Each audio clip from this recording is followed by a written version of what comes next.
Alright, what's going on, you guys? Nick here with Nick Strength and Power. I've got a couple of interesting stories for you guys today. The first story that I've got for you guys today, we're going to talk about classic physique a little bit, specifically Logan Franklin. So this is the latest update from Logan's coach, Patrick Tuor. And I wanted to talk about Logan in this video because A, he looks really impressive in this update, and B, we haven't talked about him a whole lot going into this Olympia as a potential top guy in classic physique, and I think the reason for that is because we really haven't seen him in a while. The last Olympia he did was 3 Olympias ago, the 2020 Mr. Olympia, where he placed 9th in his classic physique Olympia debut, and then the following year, in 2021, was when he did the Arnold Classic and managed to place top 3. He was also 2nd at the Texas Pro that year, then got his invitation to 2022's Olympia, which he pulled out of by winning the Sean Ray Hawaiian Classic. But now Logan is back, headed back to the Olympia stage, and he's been able to kind of fly a little bit under the radar, I would say. He's probably one of the lesser talked about classic physique guys, but every update that I've seen of Logan recently has looked pretty impressive. He looks like he's in really good shape, and obviously in this video, he's got a really good 3/4 back double bicep, that famous Arnold Schwarzenegger pose.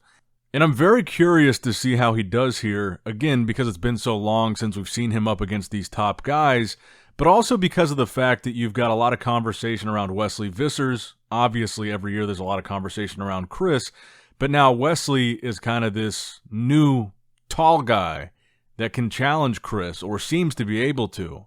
And we're seeing these taller guys with bigger frames get rewarded a little bit more, it seems, especially in the case of Wesley. And Logan is one of those taller classic guys. I don't think he's as tall as either Wesley or Chris, but I think he's around 6 foot. So is it possible that Logan gets a really good placing this year? I think so. Is it possible that he cracks the top 10? I think so. Could he crack the top 6? I think that's a little bit tougher. There's a lot of really good guys. Classic Physique's qualified lineup this year, I think, might be the biggest it's ever been. There's around 64 qualified competitors. I don't know if there's been a year in the past where there was more qualified than 64 for Classic. So really, really deep lineup. Obviously, there's a couple guys out like Terrence Ruffin and Stefan Matala, but ton of talent in Classic Physique this year. All looking to crack that top 10, crack that top 6. But I think Chris Bumstead, Ramon, Wesley, Breon, that's going to be a very hard group to get into. But I think Logan's got a shot. I mean, his coach is also the same coach that's working with Keon Pearson and brought Keon in at what it looks like Keon's all-time best. And I think that in some cases, coaching is an indicator of how good you're going to do at a show. In some cases, like for example, Hani Rambod working with 3 Olympia champions. If someone works with Hani, there's a pretty good chance they're going to do well at a show. Boss of Outlaw, for example, I believe he's got almost 20 athletes across all the divisions competing in the Olympia this weekend.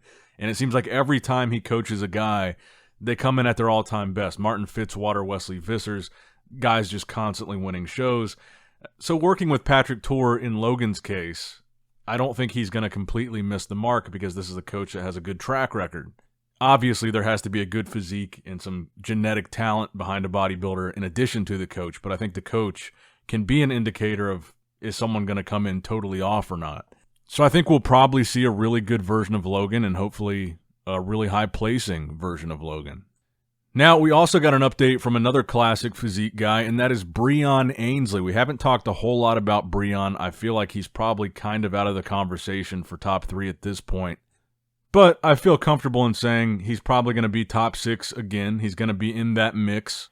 And I think this is a really impressive update from Breon in the sense that one thing I really like about Breon's physique is his back poses. He's got so much detail in just muscle maturity in his back. His back double bicep is crazy, and just seeing him hit those poses in this video, it does really impress me. I just think the standard has changed away a little bit from the Breon, Danny Hester days, the early days of Classic, to where it's at now with Chris. It certainly seems like no matter how good Breon looks, the judges just don't see his physique as the standard for Classic. And so when I say that Breon's out of the conversation, I don't mean that he's got a bad physique or anything like that. I just think the standard is not the same as it was when Breon was winning, and they're moving more in the direction of a Chris Bumstead type of physique. But Breon has a phenomenal physique. It just might not be exactly what the judges are looking for anymore. But he's a great poser. You can see a ton of detail on his physique, and I'm sure he's going to get a top 6 spot. Probably a good decision on his part not to end up going back to 212, staying with Classic. I think was probably where he belongs, and he could probably finish out his career still placing towards the top end of the Classic Physique Olympia. I mean, even if he's top 6 here, top 6 out of 60 guys in your 40s at the Olympia is nothing to be upset about. And I'm sure that he's probably also got it in the back of his mind that he can win one more time before he retires, but I don't think that's going to happen. But he does look pretty good here, and I think he'll likely still be top 6. All right, guys, today's video is brought to you by the Arnold Sports Festival. Go to their website, arnoldsports.com, buy some merch, buy some tickets for next year, watch the replay of last year's live stream for free, and look forward to and anticipate another live stream in 2025. I was born a bodybuilder and I will die a bodybuilder. This is the #1 bodybuilding show in the world. It was really spectacular. We're going to go up to $500,000 for the winner next year. Now, next up in the news, we're starting to see the first clips of all the bodybuilders that are competing in the Olympia in Vegas at the athletes meeting tonight. Now, Vegas time, I'm in Eastern time, so it's really late when all this stuff happens in Vegas here. So this athletes meeting is happening like right now, but I think it's only like 8 o'clock in Vegas. And you kind of get your first look. You can see Brandon Curry in this video here. Looks like everybody's there. Derek, Hadi, Akim, Theo LaGuerrier, Mo Fuda. You can see Samson sitting next to Bonac. So everybody seems to have showed up here. Brandon Curry, seeing him there, I think is interesting. Just the fact that we haven't seen anything really of Brandon. And I haven't really seen anybody put Brandon in their top predictions, despite the fact that Brandon hasn't been outside of the top 6 for, what, half a decade maybe? So I'm really, really interested to see how Brandon looks on stage. It's been a while since we've seen him. I heard he was maybe going to do the Dubai show. He didn't end up doing that. I heard rumblings that he might do this past Arnold, but he didn't do that. And this will be his first Olympia, I believe, since he's won, that he's doing without Abdullah. So I'm very curious to see how Brandon looks. And even though it seems like he's been around forever, and he looks a lot older with a gray beard, he's only 41, so it's not like you could even argue he's not past his prime yet. I mean, Dexter competed almost a decade longer, a decade past 41. Look how good he did the past 10 years of his career, the last 10 years. I mean, Brandon's got a real shot at still being a contender here. And I think when you consider the fact, I think Dexter is a really good comparison. He's a former Mr. Olympia champ. He won back in 2008 and kept competing really even into this modern era. And so if you look back, 2015 Mr. Olympia, Dexter Jackson was runner-up again. And that would have been, what, 7-8 years after Dexter had won his first Olympia. And he's 54 now. 2015 would have been 9 years ago. So Dexter would have been 45, still placing runner-up to Phil Heath. Then I think the next year was the year he was third, and he would have been 46 there. So Brandon being 41, it's not like he's at the end of the line quite yet, even though he won all the way back in 2019. Feels like forever ago. It was only 5 years ago. Dexter came back 7 years after his first title, and he was runner-up again. And I shouldn't even say came back, because Dexter just kept competing that whole time. So Brandon is definitely going to be an interesting one to see. And another guy that's been counted out a bit here, Akim Williams. He posted an update earlier today.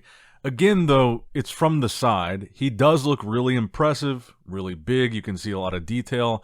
I honestly think that Akim's best poses, though, and where he looks the strongest, is from the side. The side shots are great poses for him. He looks really thick and dense and crazy from the side. Probably the most detailed angle of his legs is from the side, but he's a little bit weak through the back, and the side poses are really just his bread and butter, and that's all he seems to post or at least the majority of what he seems to post when he's posting physique updates. So I want to put him in the mix a little bit more than I have him now, but it's so, like I've said before, it's so hard because he's so inconsistent with how he looks on stage conditioning-wise. I mean, he's been top 6 at the Olympia before a couple years ago, so he's shown that he's capable of doing it, but then the years that followed that, we never really saw that same Olympia level of conditioning that landed him in the top 6. We didn't really see that again. So he's just one of those wild card guys that he could come in here, and if he's in really good condition, maybe he could crack the top 6. But he could also come in here really bad conditioning, which we've also seen from him before, and he could not even be in the top 10. So it's really hard to predict. In these updates, yes, I think he looks really good, but he's one of those guys where Instagram is not a good indicator of how he's going to look on stage. But let me know in the comments below where you guys think Akim is going to place in this year's Olympia. Like I said, it's very difficult. He could be outside of the top 10, or depending on his conditioning, he could be right there in the top 6. Now, another guy that we haven't talked about as much in the men's open class, Jon Jewett, winning the Vancouver Pro to get there. Posted a couple pictures and also a video today. So now we're just 2 days out at this point. Less than. And talk about a guy that's got crazy condition. Now, Jon did come from 212. I don't think he's nearly as genetically gifted as some of the other guys that came from 212 in terms of his structure. He's a little bit blocky. I don't think he looked as conditioned on stage in Vancouver as he did on Instagram going into the show, but he was still in very good shape at that show. Very good condition. But kind of blocky, kind of a thick midsection, not necessarily the same, genetic ability as like a Derek Lunsford or a Hadi Chupin, both of which came from 212. But certainly, I think a guy that we could be talking about as a top 10 guy. I don't think he's quite on the level of a top 6, but with the conditioning that Jon brings, this is one of these guys that can sneak into that conversation, beating some of these bigger guys. Akim is a perfect example. Probably has a ton more muscle than Jon, much bigger pound for pound, taller, freakier, but if he comes in off, Jon will beat him. So I personally think that Jon could sneak into the top 10, but not quite top 6. So I don't think we talk about him enough because I think the conditioning that he looks like he's going to bring, just based on these updates, looks absolutely gnarly. And I think that's going to be enough to knock off even some of the guys that are bigger names. I would consider Akim to be in that bigger name conversation because he's been around for so long. But I think this is a guy maybe not as genetically blessed as the others, but he's going to bring conditioning that's going to be able to knock guys off and find himself in a top position as far as top 10. Now, next up in the news, we finally did get an update from Rafael Brandao that was not a most muscular pose. This was a screenshot from a video that he posted yesterday, and he stated in the caption of that video this was before he's carved up, so he's flat in these pictures. But we got some front double bicep poses from Rafael just a couple days out from the show. Rafael, one of my favorite front doubles right now in open as far as just the V-taper and the aesthetics of his physique in that pose. Insane V-taper in the front double. And I think I like this pose better than even the most muscular for him. And I think you see a little bit more detail from him in this pose, too, than you did in the most muscular. We also got a recent most muscular of him. I believe this was also from yesterday. But like I said, we've seen a ton of most musculars of Rafael. I prefer the front double bicep. In some most musculars, he looks more impressive than in others. Like there's a variation that he does that's more of a crab than the clasped hands, where he's kind of extending his arms and not closing them all the way. And you can see more striations in his chest versus this clasped hands most muscular here. You don't see as deep striations in his chest. You can see some in his shoulders, but not a whole lot of detail for a guy that's a couple days out. At least in the chest. I mean, if we saw, for example, if we saw this same picture of Hadi Chupin right now, I'm sure Hadi's chest is diced and striated to shreds. But I would say this is pretty comparable to what we saw from Samson, like at the Tsunami Pro a couple weeks ago, is like about this level of striation in his chest, something that Samson has struggled with. But for a guy that hasn't even started carving up yet, Rafael looks impressively full and around in 3D in these updates. And that's what's so impressive to me about these most muscular shots, is just the sheer size of Rafael in these updates far surpasses anything that we've seen from him before.